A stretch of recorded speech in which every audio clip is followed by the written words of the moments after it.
Good evening, everyone, and welcome. My name's Megan Henderson. I'm the Chief Executive at NEA BPD Australia. Before we start tonight, I would like to do an acknowledgement of country. I acknowledge that I'm hosting and recording this webinar from the lands of the Eora Nation. I also acknowledge the traditional custodians of the various lands on which you all work today and the Aboriginal and Torres Strait Islander people participating in this webinar. Thank you so much for joining us tonight. We're really excited to host our second webinar for the week to celebrate BPD Awareness Week. Tonight, we've got a video on Wise Mind. Unfortunately, it's not going to be live tonight. It was recorded about a week ago by Marie Paul de Valdivia, sorry. It's a really, really interesting video, and it's really hones in on one of the central concepts in our Family Connections program. Before we start the video, I just want to acknowledge the amazing work of our leaders across Australia. We've had a really challenging couple of years with the pandemic, and everyone's stepped up amazingly and pivoted to online programs where we needed it to keep the programs going. So I just want to say a big thank you to all our amazing leaders. I'm going to flip over. Oh, sorry, before I forget, if you have any questions tonight, just pop them in the chat. We've got Belinda from NEA as well here, and so she'll be collating all the questions. And then what we'll do is we'll ask them and answer them at the end. So we've got Liz Hodgman, who's one of our very experienced leaders from South Australia on. And we also have Jenny Fitzharding. I'm not sure if she's on yet. She might be on the train coming home from work, but she will be here later to answer your questions around Wise Mind, or if there's anything else around the skills that we teach in Family Connections. So I'm going to share my screen now, and you guys can enjoy the video. Oh, hang on. Kylie, I think I just need you to make me host.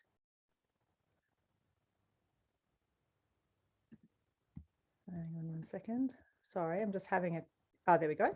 Got it. Okay, hopefully I'll be able to make this bigger. Hang on, I'm getting all these. Oops. Okay, can you see that? Hi everyone, I'm Tina Moore. I'm the Family Connections Manager, and I'm so excited to welcome you to our Live a Skillful Life series for the Family Connections Alumni Institute. We are kicking it off with a fantastic presenter, Marie Paul de Valdivia, and she is going to be presenting the skill of Wise Mind. And so just a little bit about... Sorry about that. 1 second, I'm not sure. I seem to have all the people were coming in. I was trying to admit people and play the video at the same time. So hang on 1 second. Let me just do this. Try this again. Belinda, are you able to see the people that are entering? Yes, and I'll admit them. Okay, so you do that. Yes. Sorry, apologize. Everyone. No, that's okay. Take two. Okay. Working. Hi everyone, I'm Tina Moore. I'm the Family Connections Manager, and I'm so excited to welcome you to our Live a Skillful Life series for the Family Connections Alumni Institute. We are kicking it off today with a fantastic presenter, Marie Paul de Valdivia, and she is going to be presenting the skill of Wise Mind. And so just a little bit about Marie Paul is she worked in marketing for 2 decades before experiencing mental health challenges within her own family. And after learning about borderline personality disorder, she joined the NEA BPD board in 2010. Are you ready for this? Over the next decade, she helped grow the Family Connections program from serving a couple hundred families a year to supporting over 3,000 families in over 20 countries. We are so fortunate to have her with us. She became a Family Connections leader and then went back to school and got her master's of social work and is now a DBT therapist in private practice. And she helps families and patients in coaching them on DBT-based family skills. So we are so glad you are here to join us, Marie Paul, and I'm going to have you take it away. Thank you, Tina. Thank you so much. Hi, everybody. Welcome. I really want to thank you for joining this talk on Wise Mind. I've often conceptualized Wise Mind as the end goal of DBT. We will talk about our own wise mind, which is really our wisdom, what it really is, how to get in touch with it. But where mindfulness is so much a central building block of DBT that it is actually called core mindfulness, wise mind is sort of the end result. Marshall Linehan calls it the organizing principle of DBT. So it is my hope that by discussing this today, you all will get a solid sense of this skill that I personally find perhaps most helpful of all. Learn it, be encouraged to practice it, and in doing so, model it and encourage it to use, perhaps for people who struggle a great deal in your lives. So I am going to share my screen. And so I have been reflecting on Wise Mind for a while now, and I have really inspired myself from some people who have thought about it, written about it, and helped this process along. And of course, Alan Frizzetti and Perry Hoffman in the Family Connections teaching notes, as well as Marshall Linehan in the DBT Skills Manual in particular. Karen Hall, who has been a long time board member at NEA BPD, has given me a lot to think about Wise Mind. Cedar Coons, who is a DBT practitioner, has written a great book called The Mindfulness Solution for Intense Emotions, and she talks quite a bit about wisdom in there. A French philosopher who reflects on values and emotions and in their impact on lives. His name is André Consponville. I don't expect you to read his books. And then most importantly, perhaps all the clients and families I have been working with. So yeah, many thanks to all of them. So here's what we're going to do today. We are going to start with a mindfulness practice because after all, we are in the world of DBT. Then we'll give a few definitions about the various states of mind, and we'll define them, and we'll learn how to recognize them and manage them. And then we will bridge the gap from these state of minds to Wise Mind, and we will talk about implementing Wise Mind, which is what I hope we will spend a bit of time on. And then we'll talk about modeling and encouraging Wise Mind. And I was telling Tina earlier, I'm not really sure how long all of that will take, but if we have time, I will be absolutely delighted to take questions. All right, so let's start with the mindfulness practice. I would like to ask you to bring your mind to a time when you might have acted in a way that made sense in the moment, but that you later came to regret. It doesn't have to be anything big. It can be something really simple, perhaps having decided to make something for dinner that you then thought, oh, I shouldn't have done that. Or maybe you made a bigger meal that needed to be made. Or perhaps you pushed a responsibility or a task back, procrastinated, or said something you wish you hadn't, or, so something, it doesn't have to be something disastrous, just something where you acted in a way and it made sense in that moment, but then you thought, I wish I hadn't done that. So I'm going to give us 3 minutes, as we tend to do in mindfulness practice, and I'm going to ask you to reflect on the questions that are below. What was challenging about the situation in that moment to you? What did you want to do? What were you pulled to do, right? What did you think you should do, which might have been the same thing and might have been different? And why was that? And if you were unsure of yourself, what do you think made you decide the way you did? So the things in the orange box to the right are little prompters that might help you answer these questions. Maybe you need no prompters, maybe you're absolutely fine. But as you're reflecting on those questions, you might look to the right and sort of wonder whether perhaps judgments came up and were part of what was challenging about this situation, or lack of self-confidence, or not enough knowledge, or those kinds of things. Okay, so I wish I could ask you all if it's clear. I hope it is. We will take 3 minutes to do this activity. I'm going to ring my singing bowl one time to start, and then I will ring it one time to end in 3 minutes.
Thank you for participating in this mindfulness activity. Perhaps the example that came to mind will come back to your mind as we go through this presentation.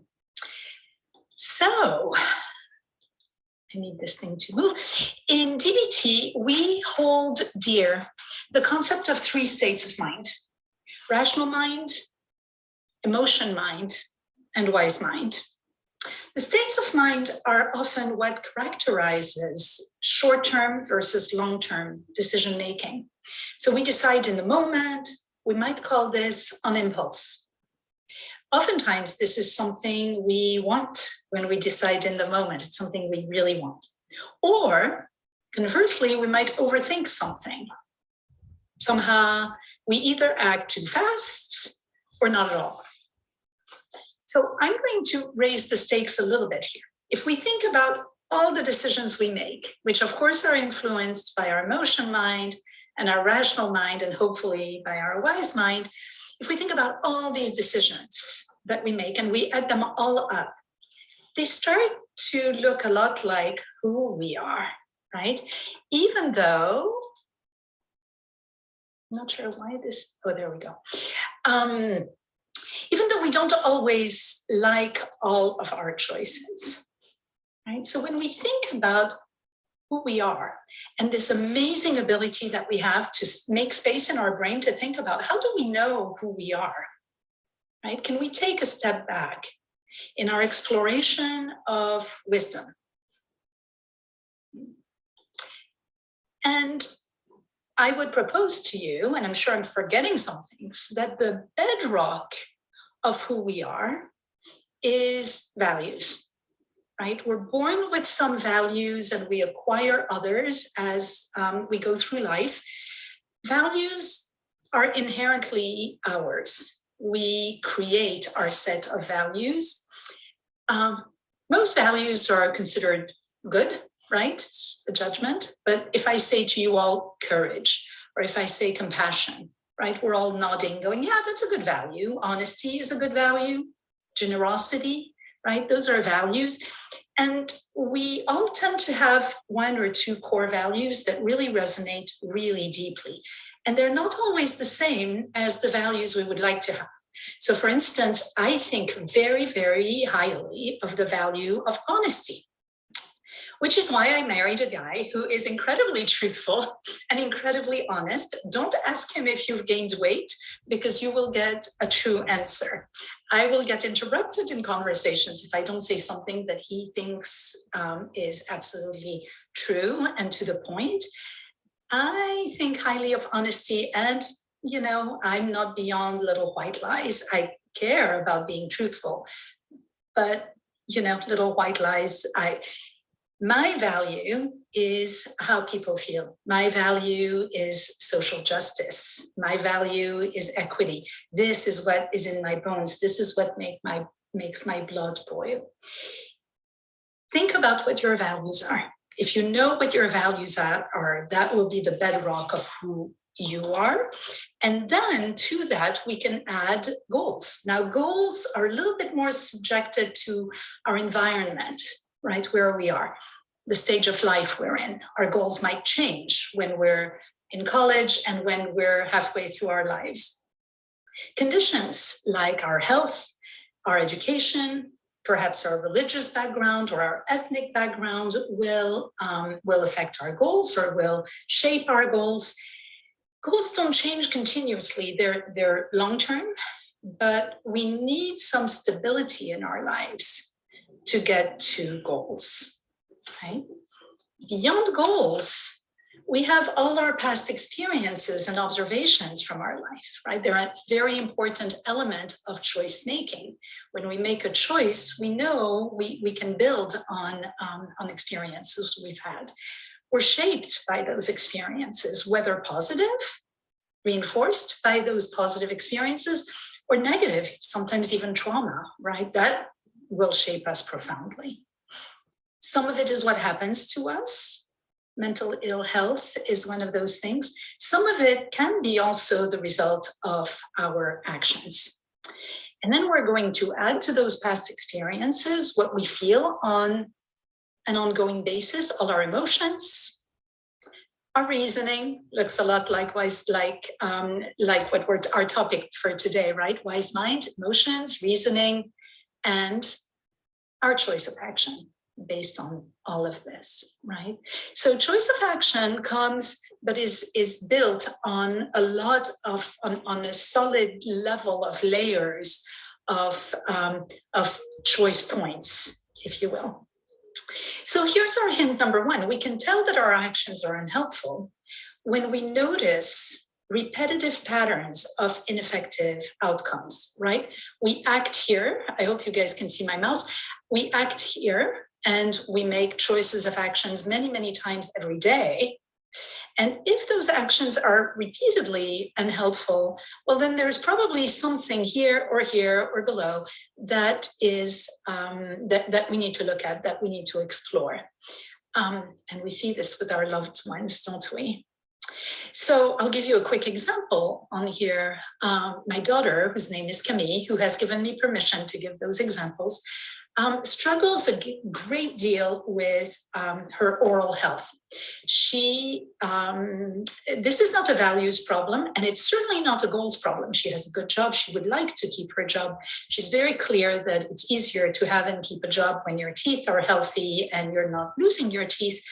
But her past experiences are that any shot in her mouth is incredibly painful. We talk about people who have borderline as being extremely sensitive. Well, she tells me that she feels the shot go, she feels the needle touching her bone, in her mouth. And that would be horrible. If that is really what she's feeling, that would be absolutely horrible. So of course the emotions go up. fear being the main one of them, reasoning sort of goes out the window. Choice of action is often not showing up, even though we have an appointment, and that creates a problem. So I'll be using this example again, but that's a little bit of an example on how our choice of action can be shaped by anything that happens before that. So how do we make choices over time? Emotional response, rational response. If the emotional response is little because the prompting event happened, but we're holding it in and we're sort of white knuckling it, we're not paying attention to feelings and needs. This is what happens to her when she makes an appointment for the next dental care visit. She's not thinking about how it will feel, so she might make the appointment at a time of day that is not so practical at the end of a work day. She's not being super careful about her feelings and her needs. Rationally, she knows that she needs this appointment. She's very task-oriented. The outcome sucks, right? She'll cancel the appointment frequently. Conversely, when she receives the appointment reminder, there's going to be a very strong emotional response. The emotional response will include a lot of impulsivity, which is sort of avoiding going, and a lot of negative self-judgments, especially when the consequences of not having good oral health show up. Her rational response is basically non-existent at that time. She just received the reminder for the appointment. She wants to hear nothing about this. And so there is very low problem solving. The outcome is also very imbalanced. Yeah, and there are solutions, and we have found the solutions. But here's a perfect example of how you're not getting to solutions at all when you're all focused on the emotional response or all focused on the rational response. So before we talk about the intricacies, and I'm going to get into this chart, but before we get into the intricacies of this chart, I would like to simply summarize. Reaching what we've said so far, reaching our long-term goals is dependent on our ability to know ourselves, including values, goals, etc., and to act accordingly. This webinar is for us to get better at that. And you do see, I hope, how hard it is for our loved ones who struggle, right? This balancing act we all have to do. They have to do too. But without skills, they are continually yanked away from their long-term goals by their emotions and short-term wants, the need, the immediate need. So no wonder things are so hard for them. So let's talk a little bit about those states of mind that are so important in DBT. So emotion mind, let's take an example. Oftentimes, emotion mind comes along when we really want something. Wanting something is very activating. And so it's a very powerful, it evokes emotion mind very powerfully, right? Wanting something. So a couple of years ago, well, a year and a half ago, I lightened my calendar a great deal because I had some family issues, some family health issues with my parents, and I also had some medical issues. So it made perfect sense to lighten my calendar. And then the pandemic hit. And during the pandemic, you know how everybody got a dog, right? And a dog absolutely does not lighten anybody's load, but a dog was on my mind. And I have a very good friend who walks dogs. And so I went for walks with my friend Anna, who walks dogs. And I was probably not super alert to my emotion mind-driven behaviors. So what happened to me? I was in emotion mind. Anytime I thought about a dog, I didn't even know what dog, but anytime I thought about a dog, I literally could feel the fur of the dog on my hands. It felt so urgent. I mean, poor dogs. Dogs needed places to be. I could not take my mind off of having a dog. I really wanted us to have a dog. My husband also wanted a dog. There were no alternative options. It was all emotion focused. A cat was an alternative option, but my husband is allergic to cats, so that wouldn't work. it was really hard for me to imagine anything else in those moments. I was ruled by my mood, by my feelings, by my made up physical sensations, by my urge to get a dog, to have a dog come live with us. Facts, reason, logic, out the window. I was pushing aside all my misgivings, including a pretty big one, which was that my family, my parents who need my help live in France. And I go to France 4 or 5 weeks at a time to help out. And so having a dog is not the most practical thing in those conditions. But, you know, my mind was on all the immediate rewards. Emotion mind is characterized by loud. It's really loud in your brain. It speaks strongly, right? It's not always the same every day, but it's very loud. So let me introduce to you Sophie, who arrived in March of this year. And, you know, what the heck? She's a great dog, but how do you know that you're stuck in wise mind? Well, you know you're stuck in one wise mind when you overgeneralize. Statements like, it's going to be great, it's going to be wonderful, dogs are fabulous. When you filter information, when you forget the fact that you're going to need to find a trainer and you're going to need to find a place to board the dog. And, you know, none of this was really in my mind. When the arguments feel so imperative, you have to do this, right? And you don't want to listen to anybody else tell you otherwise. Your emotions are the truth.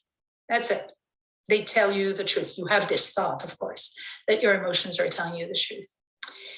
When you're fortune telling, it'll be fantastic, it'll be great. It was not fantastic, it was not great for the first couple of months. It's now wonderful, but it wasn't at first. I did not catastrophize, but I did minimize the outcomes. And I did think in terms of black and white.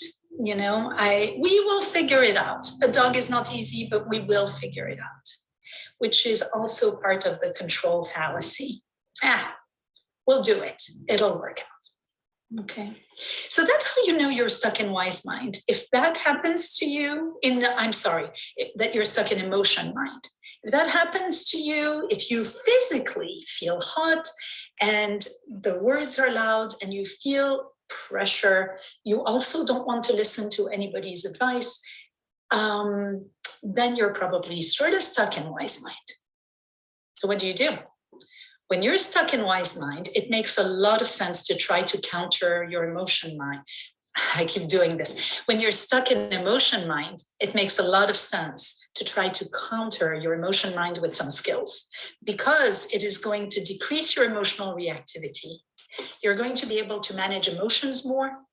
You're going to be able to trust your internal experience. You're not going to later go back and say, what was I thinking? Sometimes repeatedly. You're going to be able to solve, to increase your problem-solving skills range. It'll give you a sense of who you are, and you will feel better about it. So how do we do it? Well, we can name and validate the emotion. If we name the emotion, excitement, and we validate the emotion, which is called self-validation, right?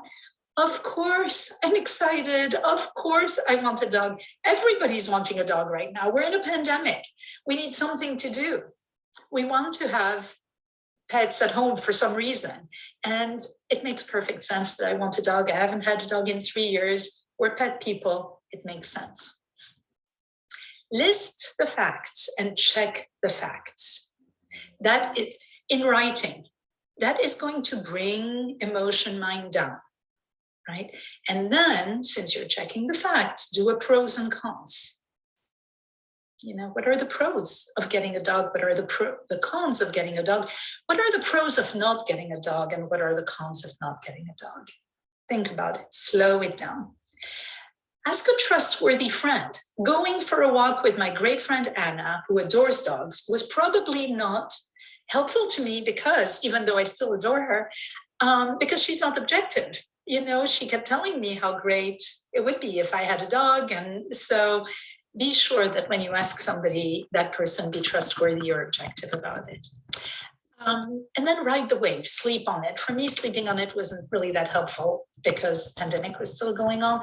So it was really an everyday sort of desire that I was going for.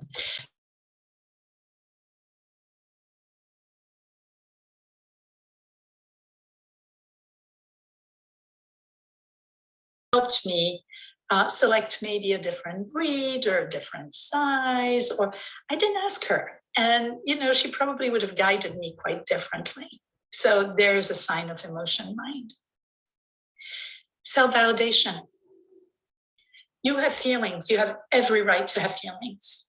You have thoughts. Your thoughts bring you to behaviors. Acknowledge them, accept them. They are valid. They are understandable. They're not always aligned with your goals, but they're understandable and valid. And just the act of self-validation will bring down the emotionality of emotion mind. Try to find what is relevant and what is true and what is effective, if anything, in your response. Okay? Remember what Alan says, do not validate the invalid at all, but whatever is valid, feel free to validate, confirm and strengthen it, regardless of whether it's a thought, an emotion, a physical sensation, or an action. All right, so those are the tips to self-validate. Naming the emotion will bring down the emotion. Self-validating will bring down the emotion. So that's the little sort of sentence to self-validate. Given the fact that we are all stuck at home right now and that going out for walks with a dog feels like travel, it would be great to do. It makes sense that I really, really, really wanted a dog. Okay. And that is true. That is a true fact. Let's move to rational mind. Rational mind is cool. It's non-urgent, right? So where is my example of rational mind? There. I want to give you an example to sort of shape what rational mind is. So I'm going to go back to my daughter. And I told you she has a job. She likes her job. She's excellent at her job. And she manages the office of a bank, of a large bank in the town that we live in. And one of her colleagues had left, and her boss asked her to cover the colleague who was on vacation. So now she had 2 jobs to do. And it was too much. She would come home at 11 every night, and she was upset, basically pissed off.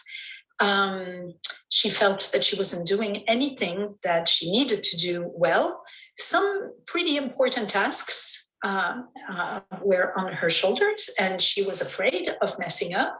So she was not in a good place at all. And what she did was she shut down the emotions. The whole, I'm upset, I'm afraid, this is too much. She just put it in a box.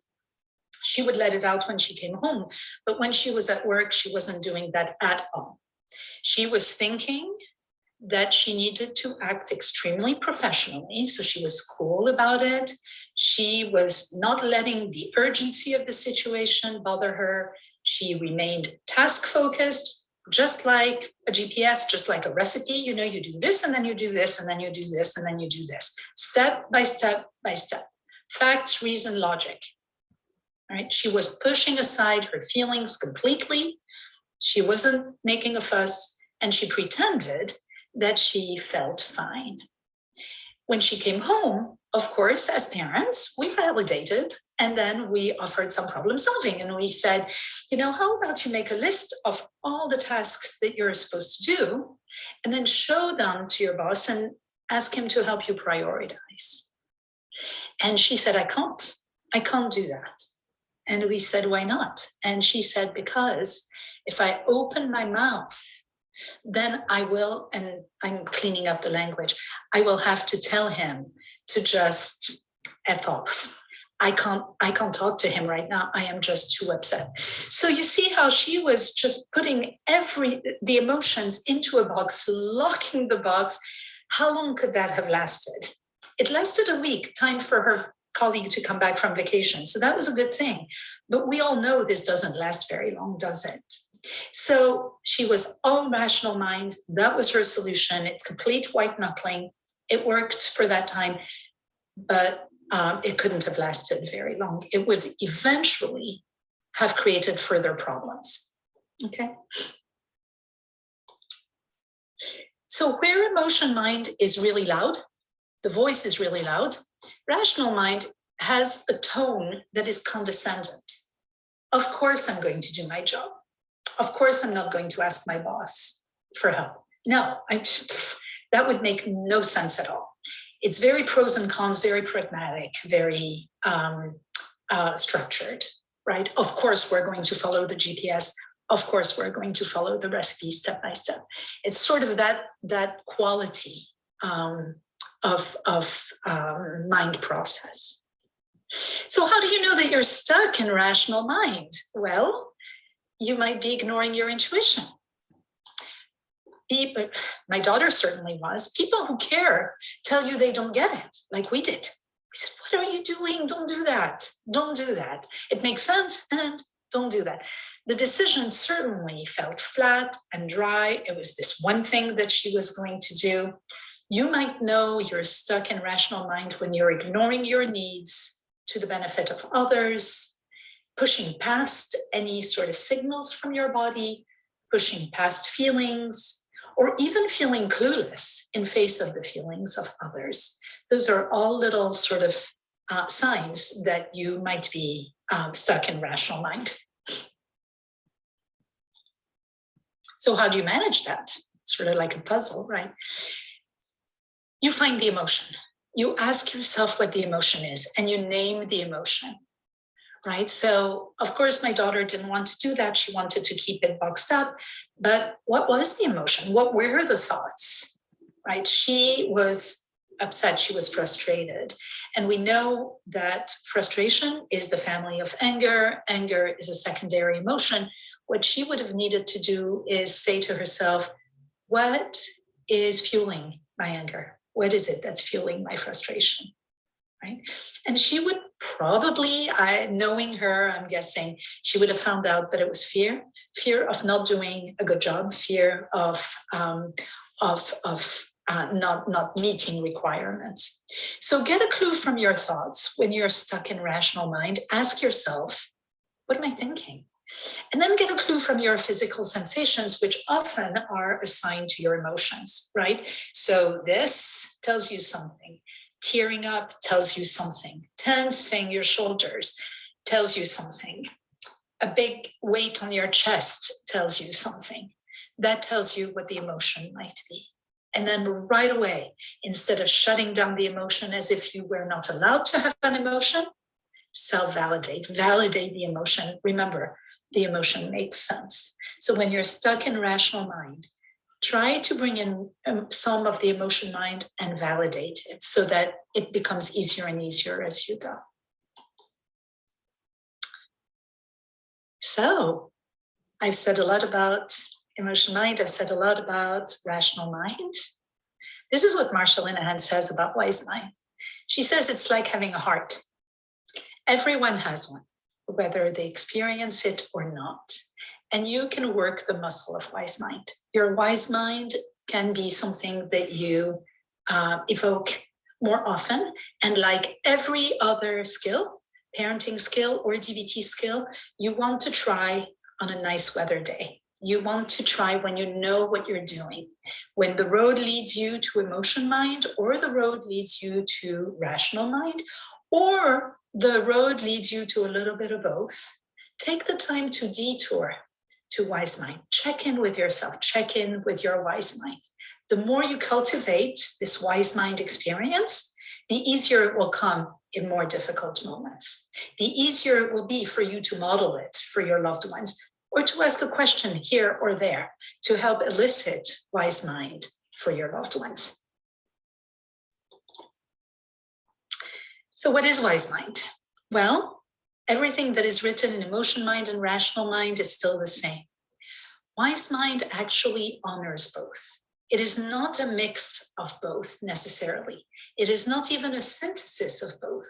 It is not the middle path necessarily. It is a middle path. It is not the middle path. It reflects your inner wisdom. Remember the chart with the bedrock? It incorporates your values. It incorporates your goals and your past experiences. It integrates all of this so that you can see that each person will have their own wise mind answer, even if there was a situation where emotion mind and rational mind told two people the exact same thing. Each of these two people would most likely land in a different wise mind place because their values are different and their past experiences are different. Intuition is not wise mind. Intuition is part of wise mind. Some people have very strong intuition and they can rely on it. They've learned to rely on it. Other people's intuition is not that solid, and yet it's still there. And so that also is part of the aspect of wise mind. So I would like to give you a personal example of the time that I think wise mind has been the most effective and helpful for me. And it's actually a long time ago. This is after I had taken my first family connections class.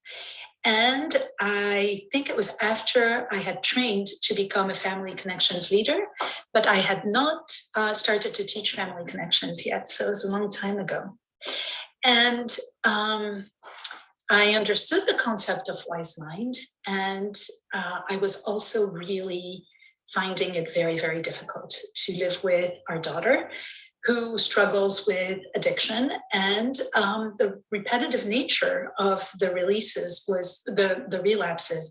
was just really heavy and exhausting. And I sat down at my desk one time, and writing things out for me has always been helpful. And I started to write, and I wrote, not necessarily in any order, things that related to rational mind and things that related to emotion mind. And when I looked back at it a long time after, I noticed that what was in the emotion mind section was how much I absolutely, absolutely love her, how profound that love, profound and grounded and solid bedrock, right, that love is, and how difficult she was, and how frustrating the whole thing was, and how tired I was, and how unfair this whole thing felt.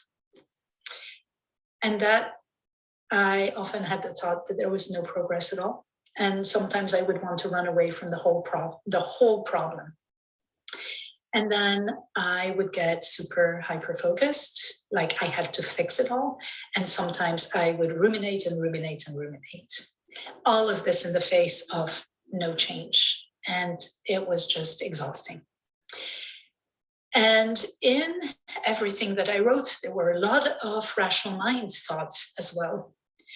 The fact that she needs support, she is a human being who needs support, and that none of this is her fault, and that she works at trying to fix it, but none of it is her fault. That family support, I know this, even when I don't feel it in the moment, family support, connectedness with one another in our family is a central value to me and to our family, actually. And that she brings so much. She's full of amazing qualities, and she brings them, and she brings so much to our family. And so there was a list there of her qualities: her generosity, her kindness, her humility, her desire to make efforts. Rational mind told me that there is progress. It's glacial, it's so slow, but there is progress. And it also told me that I should have written we, my husband and I, can bring her stability. We, my son, my husband and I, the family can bring her stability. And she has all these qualities that can help her move forward, right? So all of this was written in order to try to elicit wise mind. And it took me a while to get to it, and I will share with you what it is. But I found myself very aware of how vulnerable I was, right? And that's sort of how you know you're getting to wise mind. You want to be skillful, and it's hard. You know that there are emotions, but you can watch them come and watch them go, and you're not acting on them. And you know this thing about emotions? They come, they go, and then they come back. And then they go again, and then they come back. But you're not acting on them. You remember feeling this way in the past and having acted on it in ways that maybe were not the most effective. You're prepared to ask for help, the right people. And you're remembering your long-term goals. Those are signs that you might be in wise mind.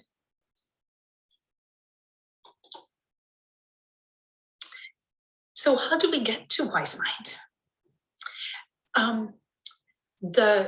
This deck will be shared with you at the end of the presentation, this slide deck, and I will also attach to that.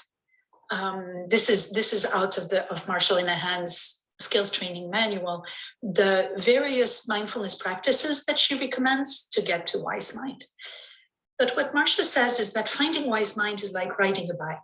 You can only learn it by experience. And we know this, that we can only learn it by experiencing it in easy moments at first. This is perhaps silly, which is a judgment, but practice wise mind to decide what you're going to make for dinner. Practice wise mind to decide what you're going to do next weekend. Ask yourself, what does my wise mind tell me about what I should do next Sunday? Right? And start to think about your emotion mind. What does your emotion mind say? And what does your wise mind, what does your rational mind say? Marcia says, keep your eyes open, but find a good place to rest your eyes. So try not to look elsewhere. Try to stay grounded. Eyes open, because as Marcia also says, we live our life with our eyes open. So keep your eyes open, but put a place to rest them. And start thinking about what your wise mind is telling you about something very easy. And then do it again, and then do it again. Right? Practice on easy things. You will be able to practice all of these once you get the list of mindfulness practices that help you get to wise mind. I'm going to speak of the other three that I find super, super helpful as well.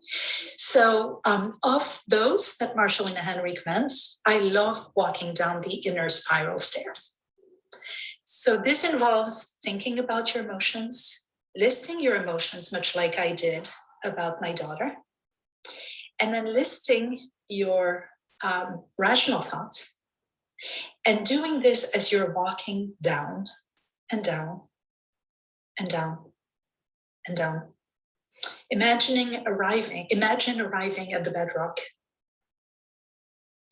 and then come back up, thinking that when you come out, your wise mind will speak to you.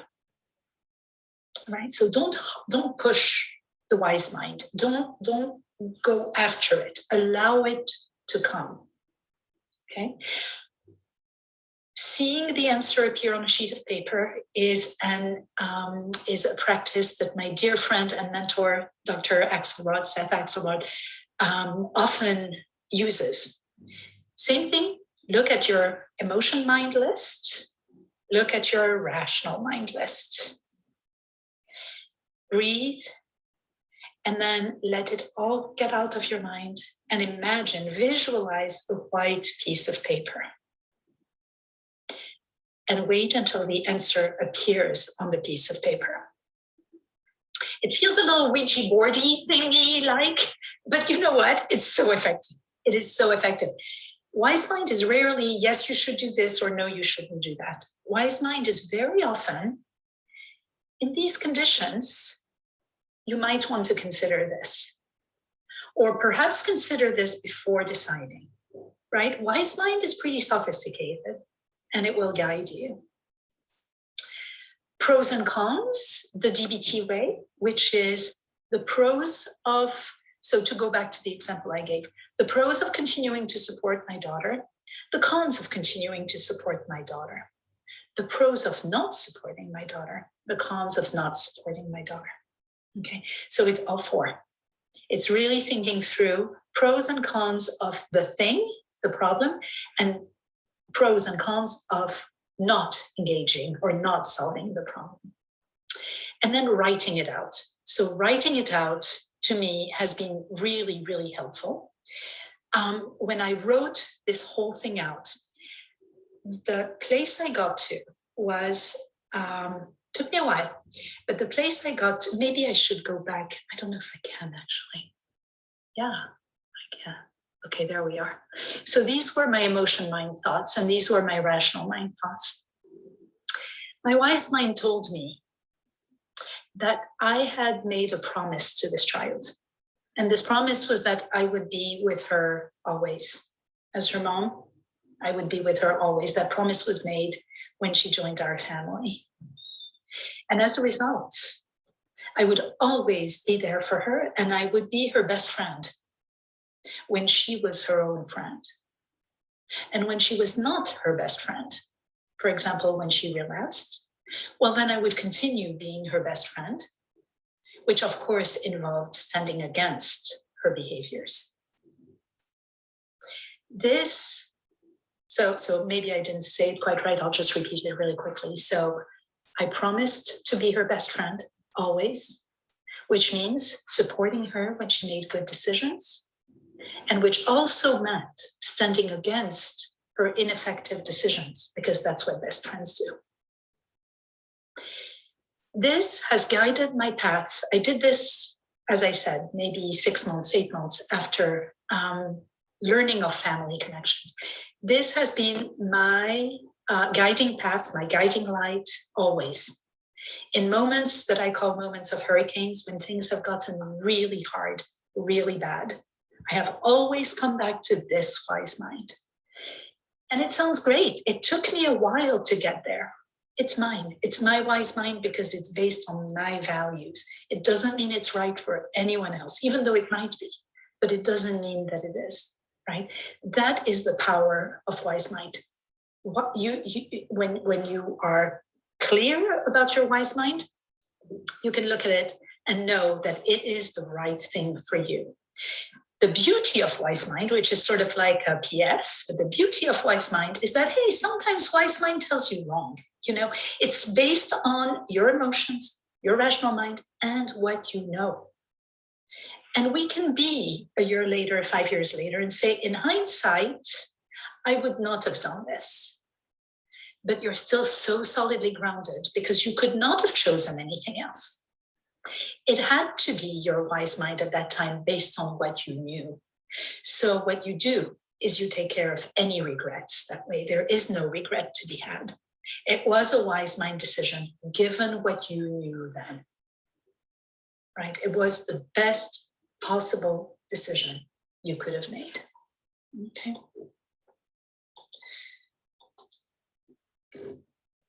So when you're in wise mind, you feel grounded day after day. You know you're solidly in wise mind when you're no longer attached to the outcomes. You know, this sensation of, oh, but I really want this other thing. I really would prefer for my daughter to never relapse. She's doing actually really well, but I would prefer to be sure that she would never relapse. I'm not. It doesn't matter. It's, you know, I'm not attached to that outcome. Acceptance of what is comes so much easier. There is no need for others to agree. This is me. I'm solid. There are no self-judgments. And you are aligned with your own values and your long-term goals. And it is so solidly connected with knowing yourself. Right? So that's the beauty of wise mind. So I'm hoping that this presentation is encouraging you to do that work. It doesn't come easy. You have to practice it. Practice with little things and then with bigger things. But my encouragement to you is to stay connected with your own wisdom. Be mindful. Mindfulness is core mindfulness. Be curious. Be curious about your thought processes, about what goes on, about your own values. Ask yourself, you know, what do I stand for? What is important to me? What is it that gets me really sort of riled up? What is important to me, right? And stay connected with that. And before I thank you for all you do, try to model wise mind. And so the way to model wise mind is, of course, to do it, but to also verbalize it. You certainly can say to yourself, well, you know, my wise mind is telling me to not have meat for dinner tonight. It sounds silly. You're modeling wise mind. You can say words like, in my wisdom, I think the sky is a little too gray to go out for a hike this afternoon. Right?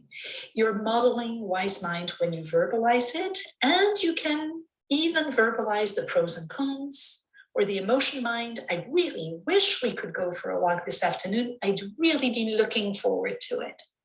And I'm looking at the weather report, and it says it's going to rain, and it also says that it's going to get really cold. And I don't want to get sick because I have an important activity tomorrow, right? This is all rational mind. So now you're verbalizing emotion mind, rational mind, and you can verbalize wise mind. Maybe we can push the hike to tomorrow or next week, right? So the more you practice wise mind, the easier it will come. The more it comes, the more you can verbalize it, the more you can model it. And when you're really comfortable with it, you can even ask questions such as, well, what do you feel like? And what are your thoughts? And what does your wisdom say about this? Right? So that is my encouragement to you. I hope this has been helpful. Again, thank you for all the classes you teach, for all you do. You make such a difference for so many people.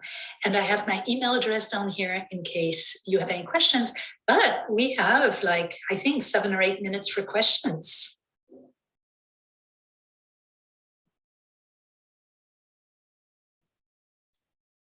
Thank you so much. I thought we would take local questions rather than the questions from the US session. I think Belinda's got some questions. Did you want to ask some of the questions? So we've got Liz and we've got Jenny. Jenny wasn't with us at the start, but Jenny Fitzharding is also one of our very experienced Family Connections leaders.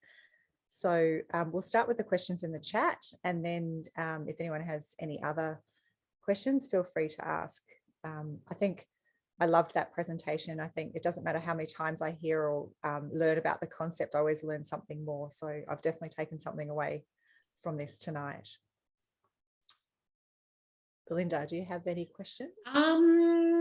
We have got a question in there about someone whose partner has BPD traits, but is reluctant to seek assistance or support. And we find that there's many people in a similar situation.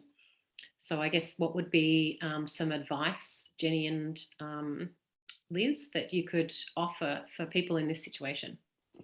Yeah, I think you covered it in the answer, really, in the chat. But yes, basically do a family connections program. It's exactly what the program is designed for. And of course, availability is not great, but if you go to our website, bpdaustralia.org or borderlinepersonality.com, there are a lot of videos already covering some really key concepts like validation, which is, a fantastic skill that we teach in Family Connections. And it is one of those skills that I call them the fire extinguisher skills, because they just take the heat out of any engagement. Liz, you're still muted. Liz, unmute yourself. Oh, hang on. She can't unmute. I've asked her to unmute. But the thing is, if you've muted everybody, then she's done. She's all right. Now I'm okay. Yeah. Because I was struggling to do that, I didn't really hear the question. So I was just around having a partner with BPD or BPD traits. Yeah. Was that the question that said they don't take any advice? Yes. Yeah. So I think to that I would say that advice doesn't work. You can only listen and validate. And I think, Jenny, you were saying they're the skills in the Family Connections program. Yeah. Yeah, so it just doesn't work to try and give advice, especially when they're dysregulated and they can't hear and reason. Is that enough? Yeah, I think so. There's another one about, what about separated families? Does this create instability for someone with BPD? How do we navigate that?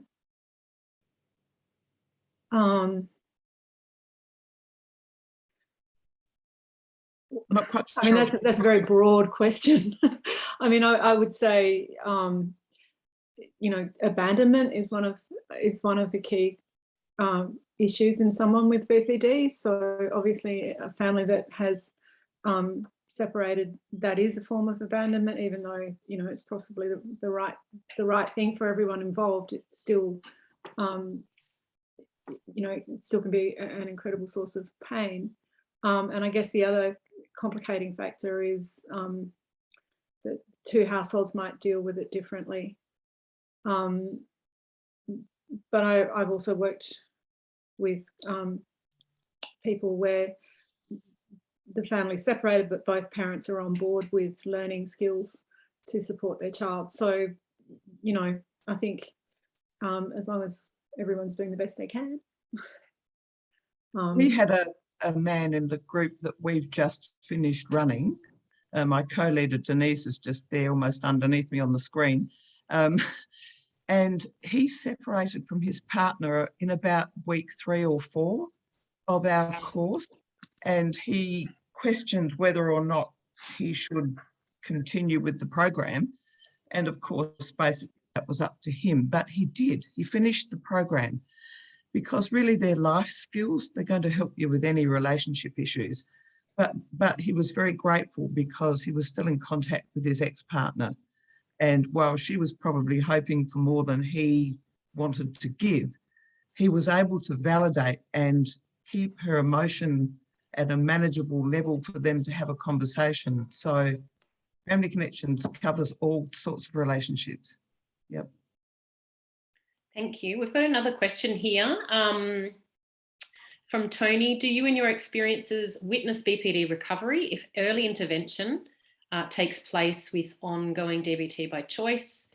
Want some more inspiration and hope and successful outcomes. We did actually, just before I pass over to Jenny and Liz, sorry, we did actually do a wonderful webinar last night in collaboration with Origin on the early intervention programs that they run. I'll put a link to the video. We recorded it, so I'll put a link to the video in the chat. But most of you should have received a link to that video in an email I sent earlier today as well. Over to you. And yeah, also the BPD Awareness Week website, which is bpdawarenessweek.com, has got I think 4 or 5 years of stories about recovery on it, some really lovely little video vignettes. And the not Origin, what's the other one? The New South Wales one, Project Air. They also have some really lovely stories on their websites. And I encourage you to have a look. If nothing else, it tells the story of how diverse this disorder is, and how different it is for everyone, whether it's a partner, whether it's a child, whether it's a parent, whether it's a sibling, everyone. And then, you know, the disorder itself manifests very differently for different people. So it's good to see that, you know, there are stories out there, and there are some, you know, really wonderful, genuine stories of recovery. And it doesn't have to be, I don't think it has to be early intervention, actually. I think intervention at any stage. I mean, Liz, your story is about an intervention, you know, about an adult recovery, isn't it? I just will mention it because I think it's a story of hope. So my son and I were estranged for 8 years between 32 and 40, when he was between 32 and 40. I don't know exactly when he got his diagnosis because it happened early in that estrangement period, but let's say around 32, 33.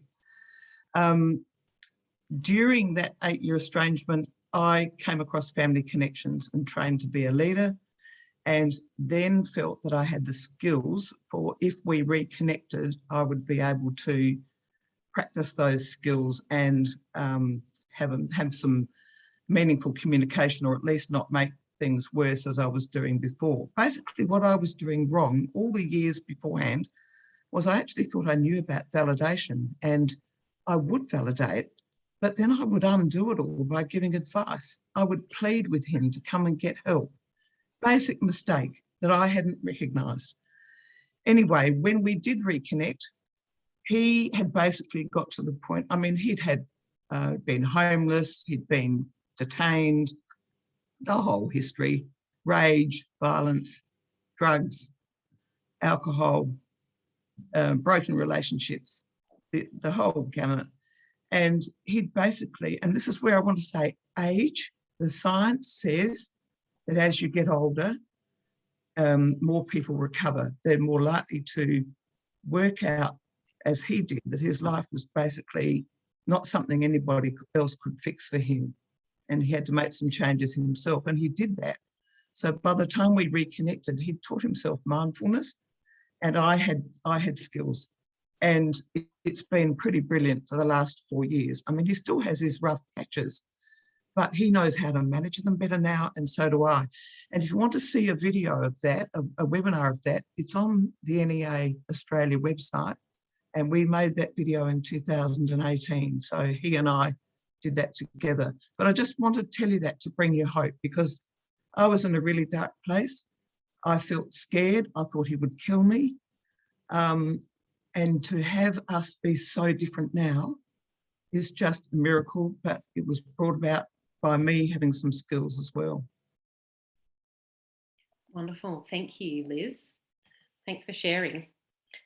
We've got a similar question from someone, Celeste, who says that she was not diagnosed until midlife, and talking about the need, the success of early intervention makes her feel that there's little hope for her, as she never had that. Is it true that late intervention is less likely to be successful? I mean, no, I don't think so. Linehan, who created DBT, dialectical behaviour therapy, which the Family Connections program is based on, and is one of the most successful treatments for BPD. And it is not the only treatment for BPD. There are other successful ones too. She looks at BPD as being a disorder of a deficit of skills. And the way that I think about the way that she talks about BPD is that it's as if someone with BPD has, a highly sensitive emotional system. So just like some people have a musical ability, some people have fantastic hearing, and in fact, people with BPD often have really heightened senses anyway, all of them. Some people are great at maths, some people are great at cooking. People with BPD have very sensitive emotional systems, with or without traumas. But it's a bit like if you've grown up in an environment that hasn't known how to help you manage that, then programs like DBT give people the skills to handle it. So if you're like a Ferrari with no brakes and faulty steering, and we're just going to get you to the mechanics, and we're going to install some brakes, and we're going to fix the steering. But it's not a fix you in that sort of your wrong way. I mean, DBT is a wise mind therapy in the sense that it accepts people as they are and accepts and validates them. And when they're ready for change, it offers change skills as well. So does that make sense to people? Thanks, Jenny.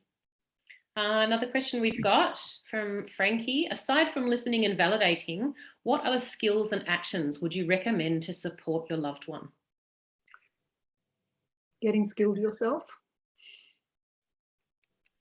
And that probably brings us to, there's a lot of people asking about when we're, that they're on a wait list and when we're running more Family Connections courses.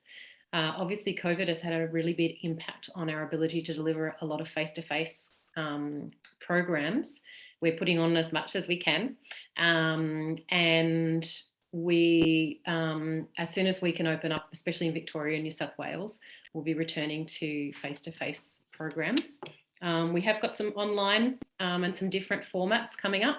So you might be seeing that in your inbox. I'll put another link to register for Family Connections if you haven't already.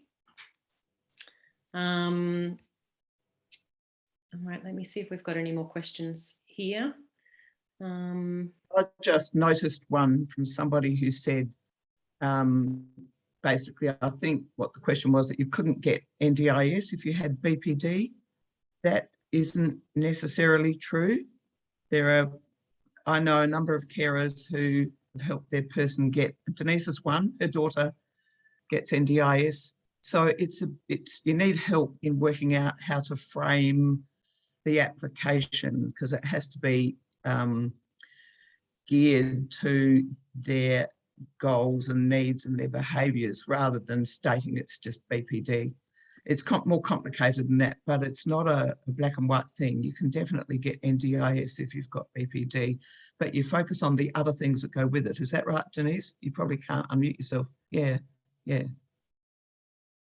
Can't hear you.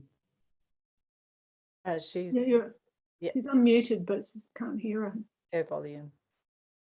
Oh. So my understanding of the NDIS is that the NDIS is for conditions that are permanent, and BPD is not permanent. However, it is very, very commonly comorbid. Keep giving me the validation you're giving me, Denise, because so ADHD, for example, is a permanent neurodiverse condition.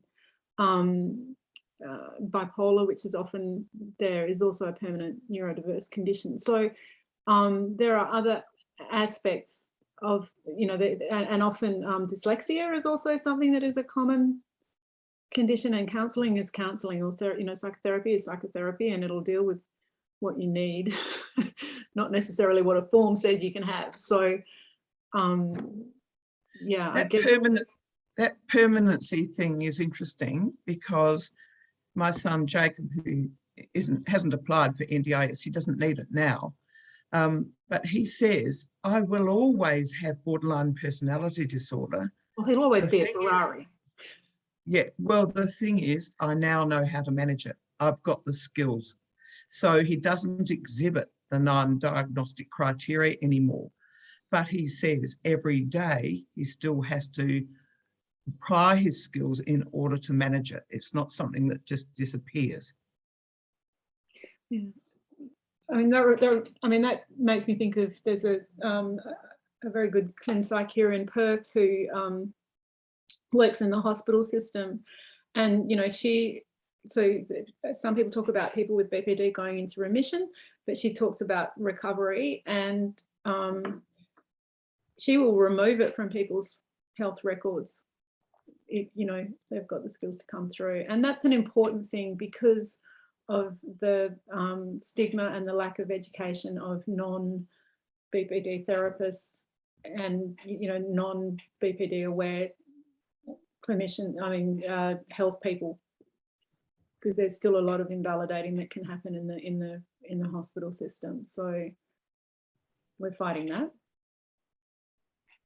But so it's worth, look, people are doing that if they're and psychiatrists are doing that. They're taking, they're saying, right, you no longer fit the criteria, they take it off the record. Thanks, Jenny. We have a good question here, which is says, is there a danger that validation can equal acceptance of negative behaviour? I know from personal experience of doing the Family Connections course that we learn all about validation, and I know that it definitely does not equal acceptance of the bad behaviour. There is something else called radical acceptance, which is within the Family Connections course. But you might be able to better answer this, Jenny or Liz. Validation is simply acknowledging how they feel. It's showing that you understand how they feel, or that you understand what they're trying to say, or what their belief or way they're thinking is. It's not in any way agreeing with it. And you would be invalidating yourself if you came across as agreeing with something when you don't really agree with it. And a strong part of the Family Connections program is about how to validate yourself and not invalidate yourself, because then you're undermining your own beliefs and values. So validation is very much acknowledging how the other person feels. And look, when we teach it, we, Denise will identify with this, we put up a screen with 20 examples of situations to validate, just one sentence examples. And we teach it and everybody feels that they've got it. And then we ask them to actually validate. So the first one is, why won't you come and pick me up? It's raining, you're so mean. And people just go, oh my God, wow. How do you validate that? What you're looking for is how the other person feels. So they're feeling pissed off or frustrated or let down or whatever they're feeling. And you just say, look, I can see this is how you feel. And then you might need to say, and you still need to get yourself home. Alan Frissetti is pretty good on that. Try not to say but. Try to always use the word and, because they're not opposite things. Probably gone a bit off track there, but validation really works to bring the level of emotion down, as Murray Paul was saying. And it's only when that level of emotion is down more to baseline that you are able to have a two-way conversation about maybe any problem solving. There's no point when they're in a heightened state of emotion.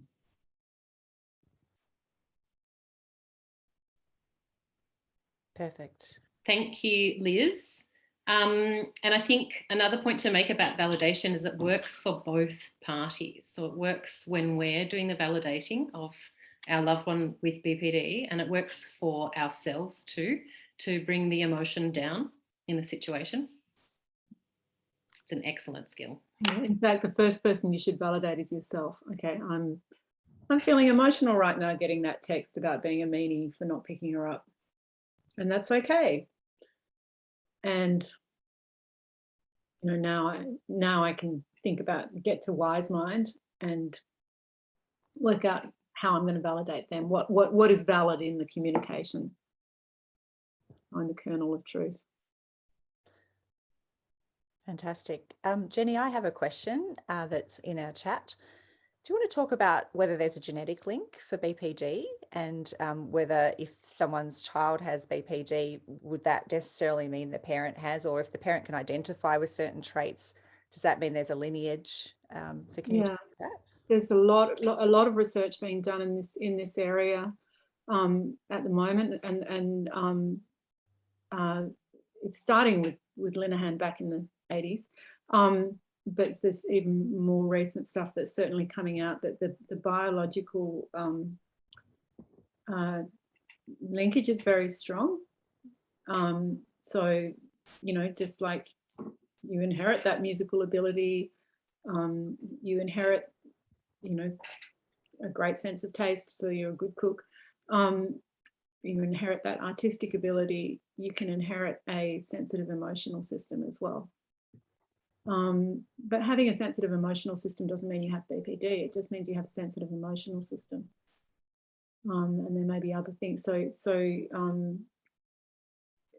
Linehan's sort of her core theory about BPD and where it really radically changed how people thought about it. Well, didn't really radically change because there's still so much sort of stigma to overcome, but she did this in the 80s, I think. Her PhD was saying that there is a biosocial link. So there is a biological tendency towards sensitivity, and then and that might be fine in an environment where people get it.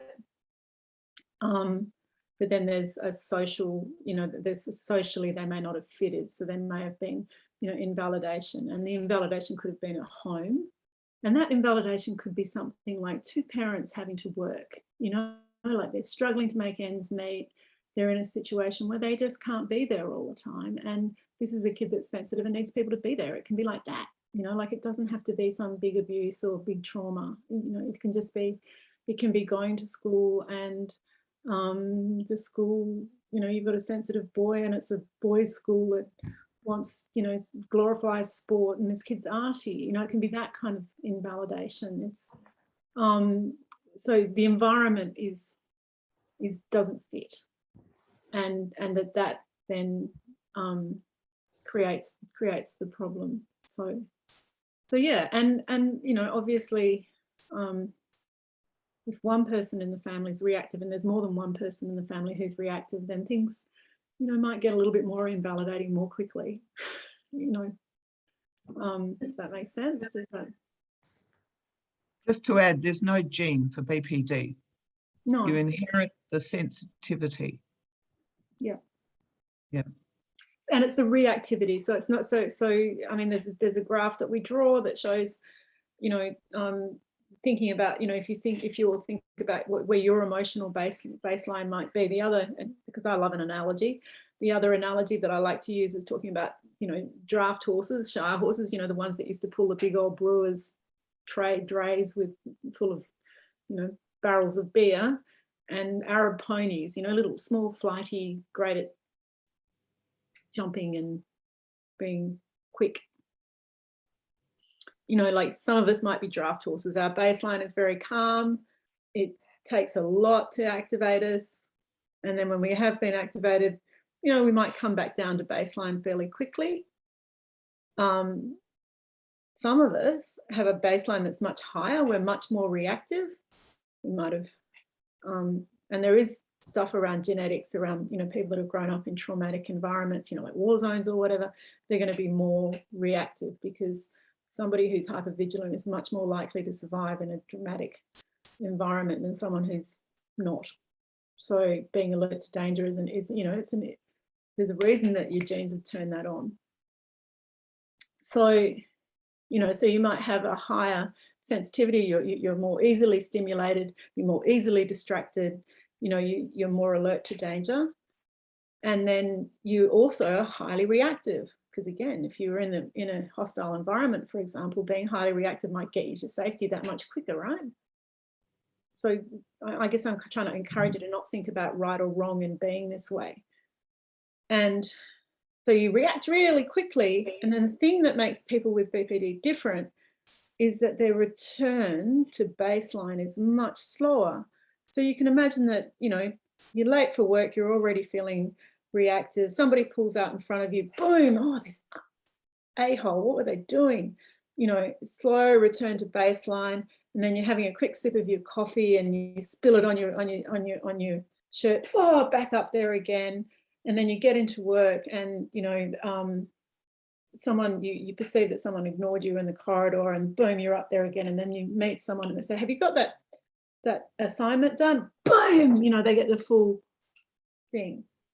So that's where life gets invalidating for somebody who's got a sensitive emotional system that they can't manage. Whereas, you know, somebody with a slow to react, a quick to return to baseline, you know, they manage all of those little hiccups along the way because they're not in a dysregulated state to begin with. Does that make sense? I've just noticed somebody asking about, and I'm sorry if this is not taking the questions in the order they've been put, because I'm trying to focus on what's being said as well as watch the chat. But somebody's talking about a person that's withdrawn, invisible, passive, but still sensitive and reactive. Is that considered an element of BPD? And there's a bit more to the question, but I just wanted to mention that there's something called quiet BPD. So in BPD, usually it's an under control of emotions. So it usually exhibits in extreme reactions to things, like my son, very angry, you know, off the scale, that end. And quiet BPD is the opposite. It's where they over control their emotions. So in nearly every class that we've run, we've had one or two carers there who say, does this fit BPD? Well, it's a fairly recent phenomenon. It's really only been named in the last 2 or 3 years. There are now courses that therapists can do to train on it, because it is a totally different presentation. But really, the answer is that all the skills that you learn in family connections apply, whether it's the overreacting form or the over-controlling form of emotion. All the same skills apply. Listening, validating, wise mind, opposite action, radical acceptance, D-man, all those skills, you use the same skills. So, because this is a disorder of being able to regulate your emotions, right? Someone asked right at the beginning about what dysregulation was. So this is kind of like what you might call, say, a window of normal emotions. I'm not saying this is normal, but, you know, and again, thinking about that graph of, you know, running like this, the dysregulation can go above the line, but it can also go under the line. So not feeling anything at all, numbness, feeling empty, all of those are signs of BPD as well. And somebody said, what does over control look like? Well, typically what we hear in family connections classes is that their person won't make eye contact, won't engage with them, won't have any conversation with them, might be shut themselves in their room for most of the day, simply doesn't engage. And that's the frustration for the carer. They can't simply seem to get past first base with trying to get them to have a conversation about anything. So that's what over control looks like.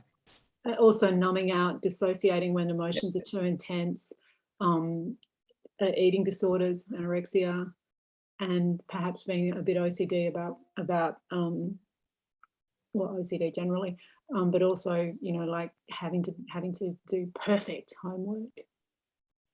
If I'm not perfect, then, you know, I'm the worst person in the world. Thank you. Well, I think maybe we'll just ask one more question. It's 9 p.m. I think we'll do a wrap up in a minute. There's just one other question that somebody asked. They're on a waiting list and they're wondering if there's a book that you might be able to recommend in the meantime while they're waiting for our Family Connections course.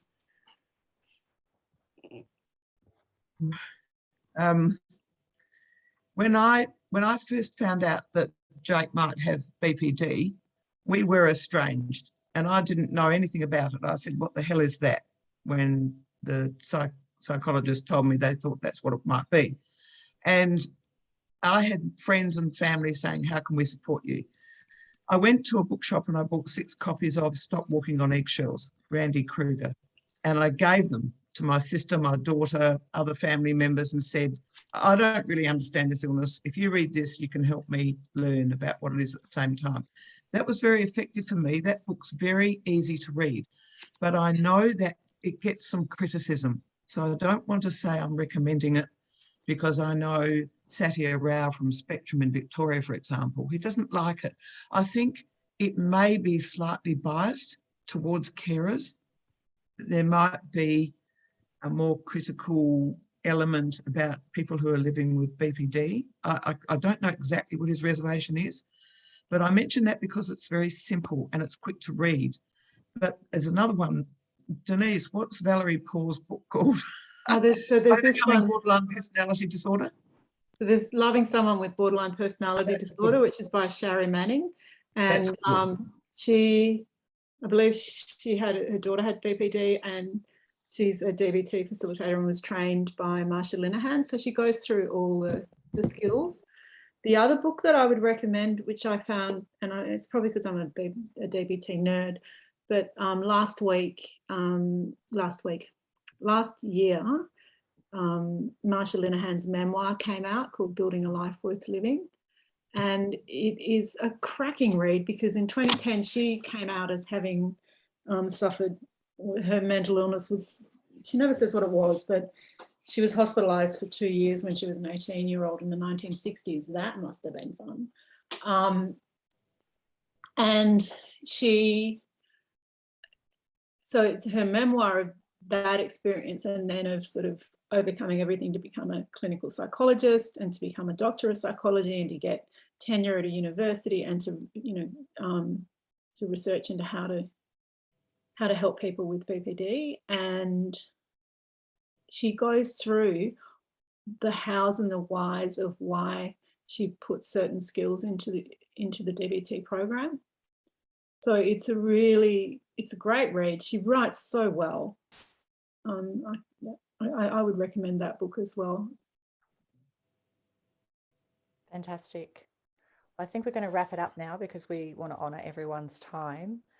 Thank you so much for joining us tonight. I really hope that you got something out of the presentation. We thought it was probably one of the best explanations of Wise Mind, and it's definitely one of our key skills in our program. I can see a few questions about when we run programs and how often we run programs. I just, for those of you don't know, NEA in Australia, we're an entirely volunteer organisation. So we rely on our amazing leaders to run the programs. We don't get any funding from government at this point in time. So we're trying to work with the health services to try and get more programs running. We're really aware that our waitlist has actually grown considerably over the last 2 years because of just the pandemic and, you know, having to pivot to online. We did trial a weekend program about a month ago, and we're going to put on another one because it was very successful. The dates, sorry, I've got the dates. 23rd, 24th of October and the 4th and 5th of December. Yeah, so we're going to advertise that shortly. We can take a lot more participants on that. It'll be online. It's a Saturday and a Sunday, and then a month later, we follow it up with another Saturday and a Sunday. So it's not exactly the same format, but it allows us to get a greater number of participants through. So yeah, what else? Yeah, thank you so much to Jenny and to Liz for staying around and answering the questions. And thank you to all our amazing leaders who are on tonight. You do a fabulous job. The video will be up tomorrow on our website. We will get the slides and put them up too. As Belinda mentioned earlier, we did have, if you missed it last night, we did an amazing webinar with Andrew Channon and the team at Origin. Not only did they talk about early intervention, but they did talk a lot about just BPD in general. It was super helpful. So yeah, so thank you so much. We appreciate everything, and we appreciate all your support, because without you guys, we couldn't keep running the program. So yeah, thank you. Thank you, everyone.